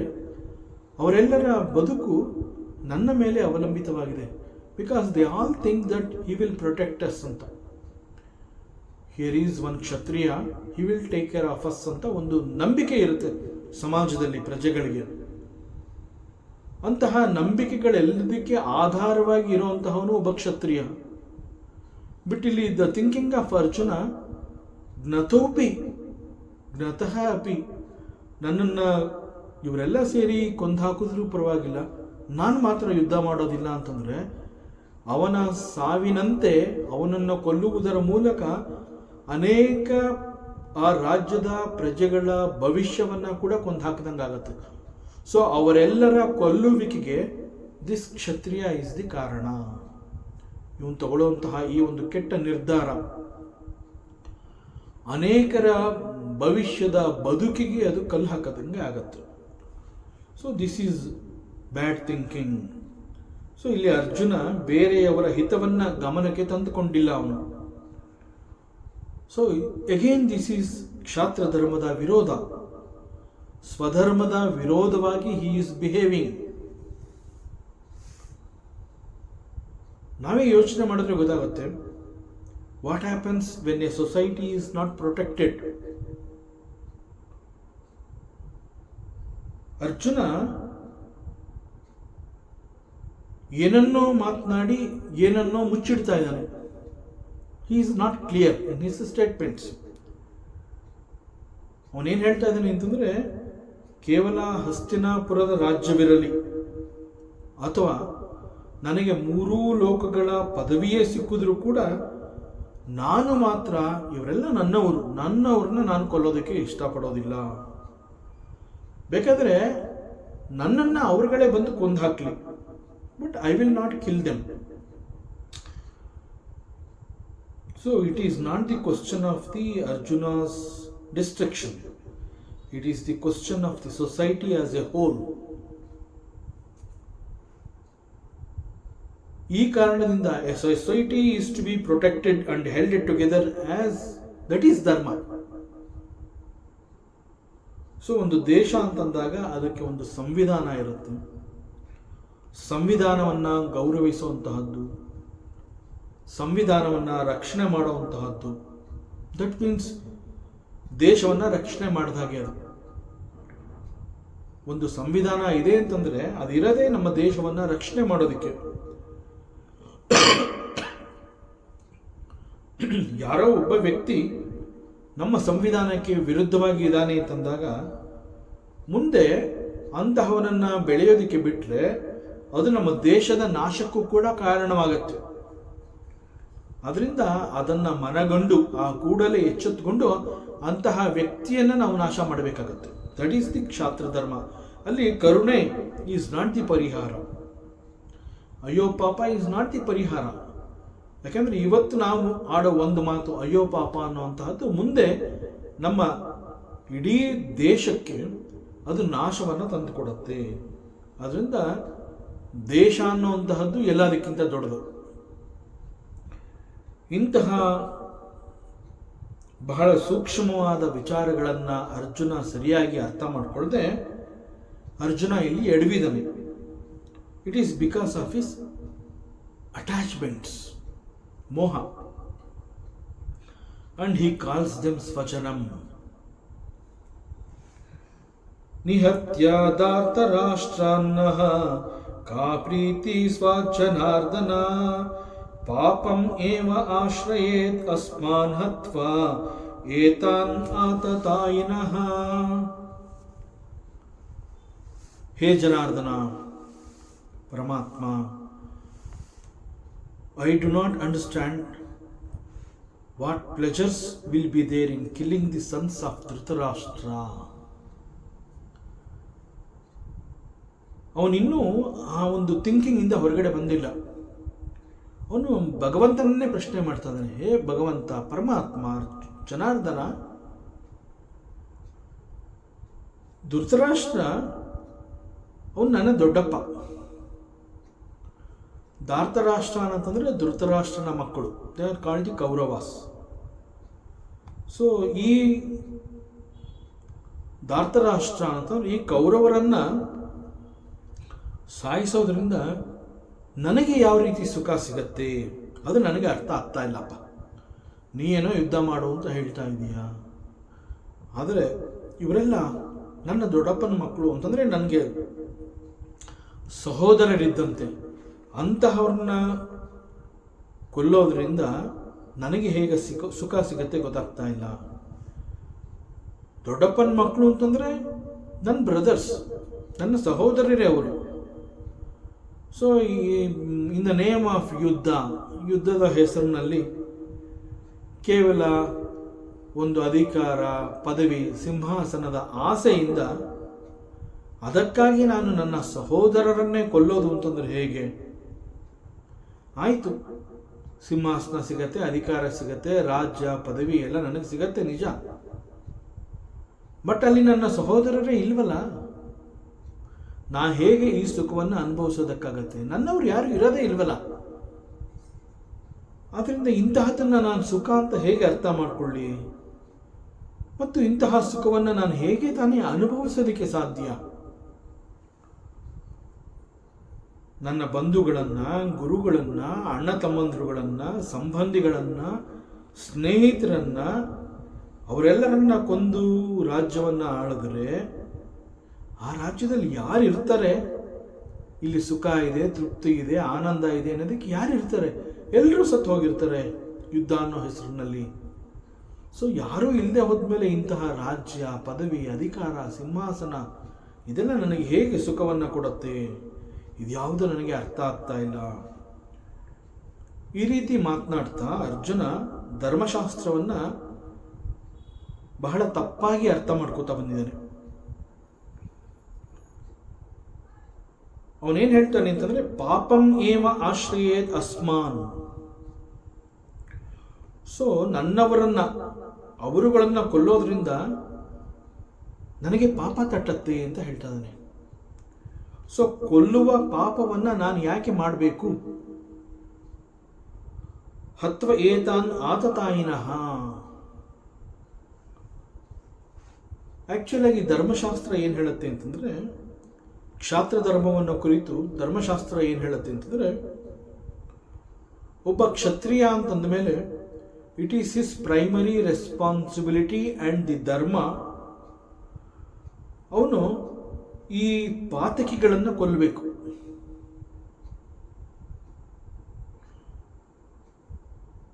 ಇದಕ್ಕೆ ಶಾಸ್ತ್ರವೇ ಸಮ್ಮತವನ್ನು ಕೊಡುತ್ತೆ. ಶಾಸ್ತ್ರ ಅಕ್ಸೆಪ್ಟ್ಸ್ ದಿಸ್ ಅಂಡ್ ಧರ್ಮ ಈಸ್ ಅಕ್ಸೆಪ್ಟಿಂಗ್ ದಿಸ್. ಧರ್ಮನೇ ಈ ರೀತಿ ಹೇಳ್ತಾ ಇದೆ, ಮಹಾಪಾತಕಿಗಳಿಂದ ಕೊಲ್ಲುವುದರಿಂದ ಇಂತಹ ಪಾಪ ಅಂಟ್ಕೊಳ್ಳೋದಿಲ್ಲ.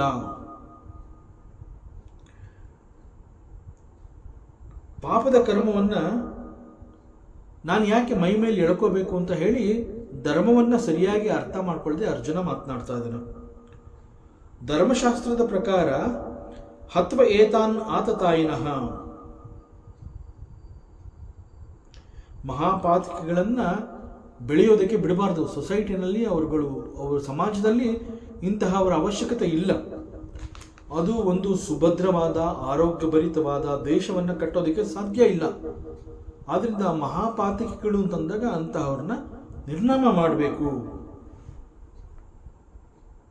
ಇಲ್ಲಿ ಮಹಾಪಾತಕಿಗಳು ಅಂತಂದ್ರೆ ಆತತಾಯಿನಃ. ಸೊ ಆತತಾಯಿನ ಅಂತಂದ್ರೆ ಮಹಾಪಾತಕಿ. ಅಗೇನ್, ವಾಟ್ ಈಸ್ ಆಕ್ಚುಲಿ ಆತತಾಯಿನ? ಆತತಾಯಿನ ಅಥವಾ ಮಹಾಪಾತಕಿ ಅಂತಂದ್ರೆ ಒನ್ ಹೂ ಹ್ಯಾಸ್ ಕಮಿಟೆಡ್ ದೇಶದ್ರೋಹ.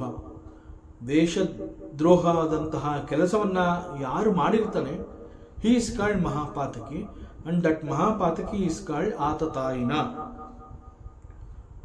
ದೇಶದ್ರೋಹ ಅಂತಂದ್ರೆ the worst possible crime in the country.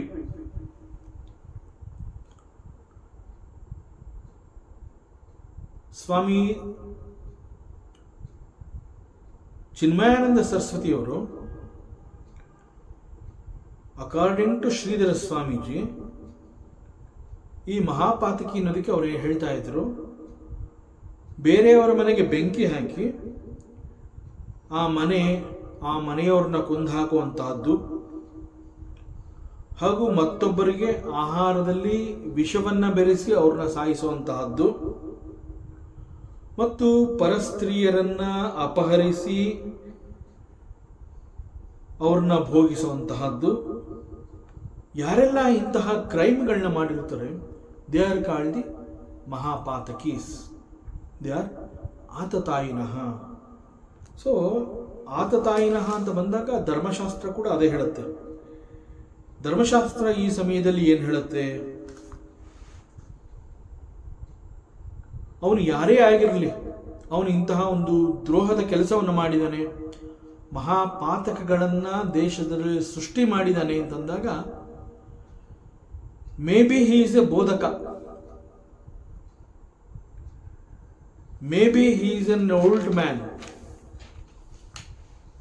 ಮತ್ತು ವೇದಗಳನ್ನು ತಿಳ್ಕೊಂಡಿಂತಹ ಒಬ್ಬ ಪಂಡಿತನಾಗಿರಬಹುದು.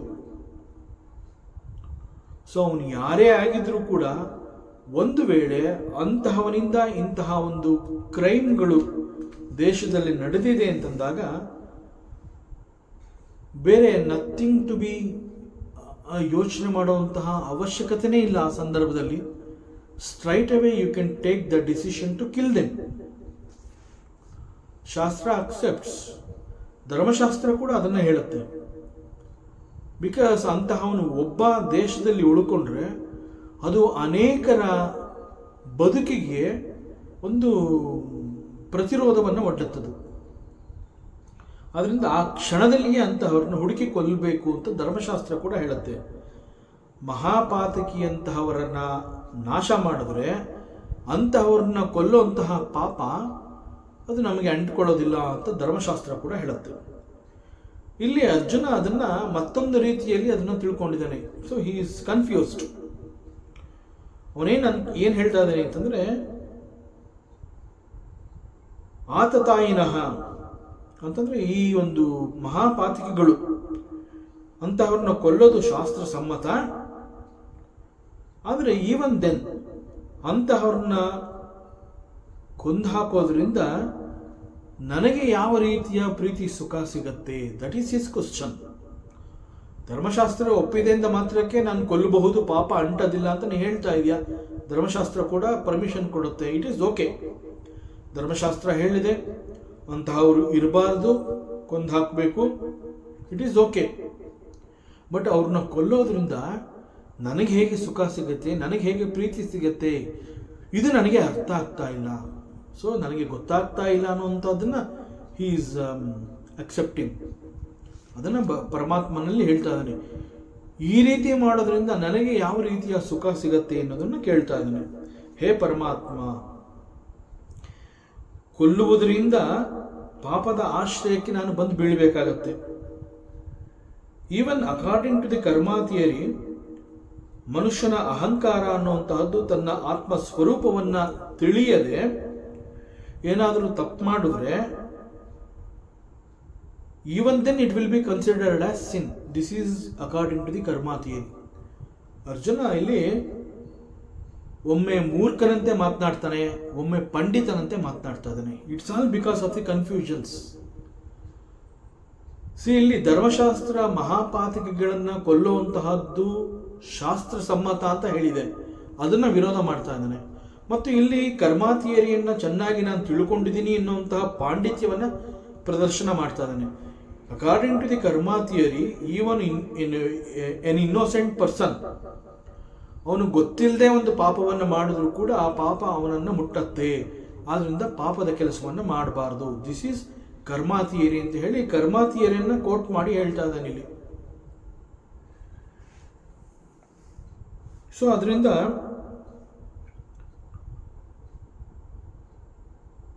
ಅವನು ಗೊತ್ತಿಲ್ಲದೆ ತಪ್ಪು ಮಾಡಿದ್ದೀನಿ ಅಂತ ಹೇಳಿದಾಗ ಕೂಡ there is no excuse for him. Because ಅವನು ಮನುಷ್ಯನಾಗಿ ಹುಟ್ಟಿದಾನೆ ಅಂತಂದ ಮೇಲೆ it is his right that he should know his goal. ಇಲ್ಲಿ ನನಗೆ ಗೊತ್ತಿಲ್ಲ ಅಂತ ಮಾತ್ರಕ್ಕೆ ನಾನು ತಪ್ಪು ಮಾಡಿದ್ದೀನಿ, ನನ್ನ ಕ್ಷಮಿಸು ಅಂತಂದರೆ ಕರ್ಮ ಥಿಯರಿ ಸೇಸ್ ನೋ. ಯಾಕೆ ಹಾಗೆ ಹೇಳತ್ತೆ ಅಂತಂದರೆ, ನೀನು ಯಾವ ರೀತಿ ಬೇಕಾದ್ರೂ ಹುಟ್ಟಬಹುದಾಗಿತ್ತು, ನಿನ್ನ ಜನ್ಮ ಬೇರೆ ಯಾವ ರೀತಿನಲ್ಲಿ ಬೇಕಾದ್ರೂ ಆಗ್ಬೋದಾಗಿತ್ತು. But you have taken a birth as a human being. ನೀನು ಮನುಷ್ಯನಾಗಿ ಹುಟ್ಟಿದೀಯ.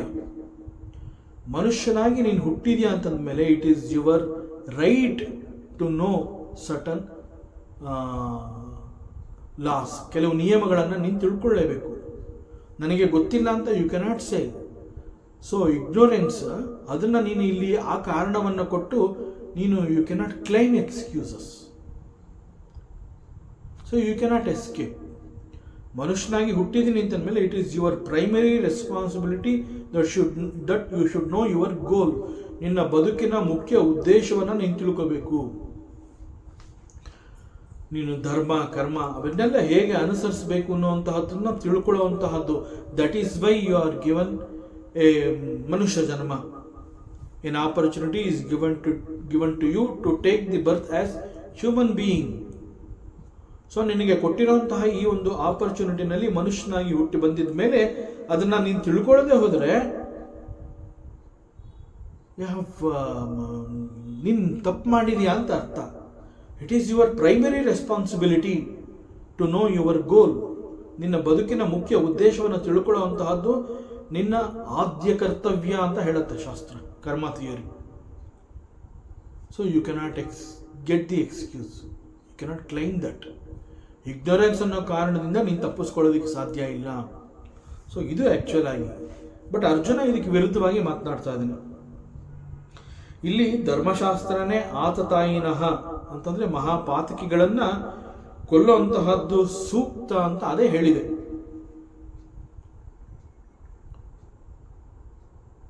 ಸೊ ಧರ್ಮಶಾಸ್ತ್ರವೇ ಈ ರೀತಿ ಹೇಳಿದ್ರು ಕೂಡ ಇಲ್ಲಿ ಮಹಾಪಾತಕಿಗಳನ್ನು ಸ್ವಜನಂ ಅಂತ ಕರೆದಿರುವಂತಹದ್ದು, ಶತ್ರುಗಳನ್ನು ಬಂಧು ಮಿತ್ರರು ಅಂತ ಹೇಳಿರುವಂತಹದ್ದು, ಮತ್ತು ಅನೇಕ ರಾಕ್ಷಸಿ ಪ್ರವೃತ್ತಿಗಳನ್ನು ದುರ್ಯೋಧನಾದಿಗಳಲ್ಲಿ ನೋಡಿ ಅನುಭವಿಸಿ ಆಗಿದೆ ಅರ್ಜುನ. ಅದಕ್ಕೆ ಅವನು ಕೃಷ್ಣನನ್ನ ಪ್ರಶ್ನೆ ಮಾಡ್ತಾನೆ, ನೀನಾದರೆ ಮಧು ಅನ್ನುವಂತಹ ಒಬ್ಬ ರಾಕ್ಷಸನನ್ನ ಕೊಂದು ಹಾಕಿದೀಯಾ. Killing a rakshasa is very easy, but here in this battlefield I am not seeing any rakshasas ಅಂತ ಹೇಳ್ತಾನೆ. ಬಿಕಾಸ್ ಅವನ ಪ್ರಕಾರ ಇಷ್ಟೆಲ್ಲ ಅನ್ಯಾಯ ಮಾಡಿದ್ರು ಕೂಡ, ದುರ್ಯೋಧನಾದಿಗಳು ಇಷ್ಟೆಲ್ಲ ಅನ್ಯಾಯ ಮಾಡಿದ್ರು ಕೂಡ ಅವನು he is not seeing, he is unable to see the rakshasa ಪ್ರವೃತ್ತೀಸ್. So that is his weakness, that is called ಮತಿ ಭ್ರಮಣೆ, ಬುದ್ಧಿದೋಷ ಅನ್ನುವಂಥದ್ದು ಅಲ್ಲಿದೆ. ಸೊ ಅವನು ಅದನ್ನು ಗುರುತಿಸಿಲ್ಲ. ಅವನು ಕರ್ಮ ಥಿಯರಿನ ಹೇಳಬೇಕಾದ್ರೆ, ಕರ್ಮ ಥಿಯರಿ ಯಾರೇ ಒಬ್ಬ ವ್ಯಕ್ತಿ ಅವನು ತಪ್ಪು ಮಾಡಿದ್ದಾನೆ ಅಂತಂದಮೇಲೆ ಅವನು ಒಂದು ಶಿಕ್ಷೆಯನ್ನು ಅವನು ಅನುಭವಿಸಲೇಬೇಕು ಅಂತ ಕರ್ಮ ಥಿಯರಿ ಹೇಳುತ್ತೆ ಅಂತ ಹೇಳಿದಾಗ, ಅದೇ ಕರ್ಮ ಥಿಯರಿ ಏನು ಹೇಳುತ್ತೆ, ನೀನು ಮನುಷ್ಯನಾಗಿ ಹುಟ್ಟಿದ್ಯಾ ಅಂತಂದ ಮೇಲೆ ನೀನು ನಿನ್ನ ಕೆಲವು ರೆಸ್ಪಾನ್ಸಿಬಿಲಿಟೀಸ್ಗಳನ್ನ ನೀನು ತಿಳ್ಕೊಳ್ಳೇಬೇಕು. ದಟ್ ಈಸ್ ಬದುಕಿನ ಮುಖ್ಯ ಉದ್ದೇಶ ಅವುಗಳು. ಸೊ ಆ ಗೋಲು, ನಿನ್ನ ಲೈಫ್, ಆ ಬದುಕಿನ ಗೋಲ್ನ ನೀನು ತಿಳ್ಕೊಬೇಕಾಗಿತ್ತು. ಅದು ನಾನು ತಿಳ್ಕೊಳ್ಳಿಲ್ಲ, ನನಗೆ ಗೊತ್ತಾಗಲಿಲ್ಲ, ನನ್ನಿಂದ ತಪ್ಪು ನಡೆದಿದೆ ಅಂತ ಹೇಳಿ ಯು ಕೆನಾಟ್ ಎಸ್ಕೇಪ್. ಸೊ ಕರ್ಮ ಥಿಯರಿನಲ್ಲಿ ಒಂದು ಭಾಗವನ್ನು ಹೇಳ್ತಾ ಇದ್ದಾನೆ, ಮತ್ತೊಂದು ಭಾಗವನ್ನು ಹೇಳ್ತಾ ಇಲ್ಲ ಅರ್ಜುನ. ಸೊ ಮೂರ್ಖನಂತೆ ಕೂಡ ಮಾತನಾಡ್ತಾ ಇದ್ದಾನೆ, ಒಬ್ಬ ಪಂಡಿತನಂತೆ ಕೂಡ ಮಾತನಾಡ್ತಾ ಇದ್ದಾನೆ. So this is called confusions. So ಇಂತಹ ಕಾರಣಗಳನ್ನು ಕೊಟ್ಟು ಇಲ್ಲಿ ಬಂದು ಸೇರಿರುವಂತಹವರು ದೇ ಆರ್ ನಾಟ್ ದಿ ಸ್ವಜನಂ, ಆಲ್ ಆಫ್ ದೆಮ್ ಆರ್ ಆತತಾಯಿನಃ. ಅವರೆಲ್ಲ ಮಹಾಪಾತಕಿಗಳು, ದೇಶದ್ರೋಹದ ಕೆಲಸಗಳನ್ನು ಮಾಡಿರುವಂತಹವರು ಅವರೆಲ್ಲ. ಅವರು ಯಾರು ಪ್ರಜಾ ರಕ್ಷಣೆಯನ್ನು ಮಾಡಿಲ್ಲ, ಪ್ರಜಾ ಕಂಟಕರು ಅವರು. ಬಟ್ ಅಂತಹವರಲ್ಲಿ ನೀನು ಸಂಬಂಧಗಳನ್ನು ಗುರುತಿಸ್ತಾ ಇದೆಯಾ? ಆದರೆ it is a war field, it's A battle field. ಇಲ್ಲಿ ನಿನ್ನ ಎದುರುಗಡೆ ಬಂದು ನಿಂತು ಯುದ್ಧವನ್ನು ಮಾಡ್ತೀನಿ ಅಂತ ಬಂದು ಸೇರಿದಾರಲ್ಲ,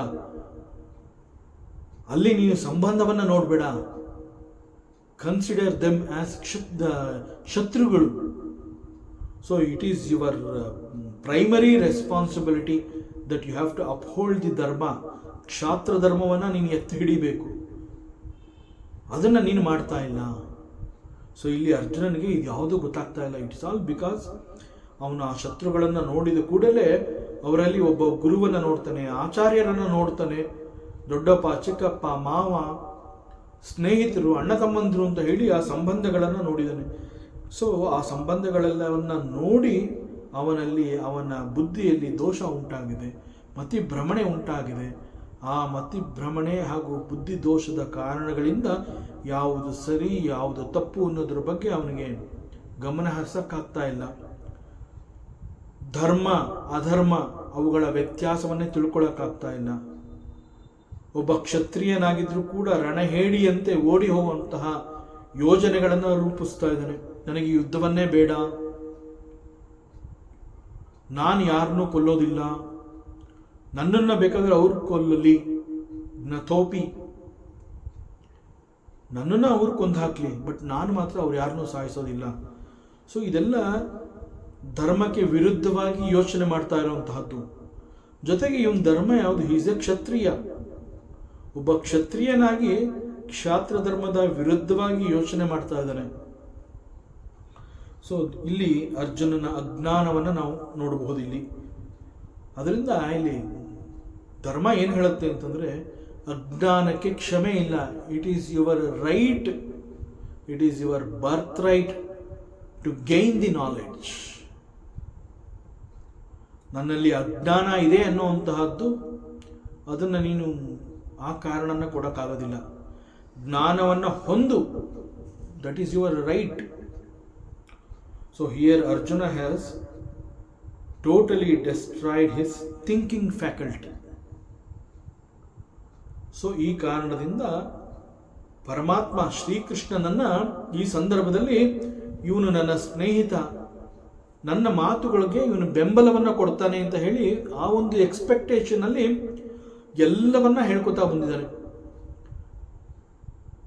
ಒಂದು ಹಂತದಲ್ಲಿ ಪರಮಾತ್ಮ ಕೃಷ್ಣ ವ್ಯಂಗ್ಯವಾಗಿ ಅವನ ಕಡೆ ದೃಷ್ಟಿ ಹಾಯಿಸಿ ನೋಡ್ತಾನೆ, ತುಟಿಯಂಚಿನಲ್ಲಿ ನಗು ತಂದ್ಕೊಂಡಿರ್ತಾನೆ.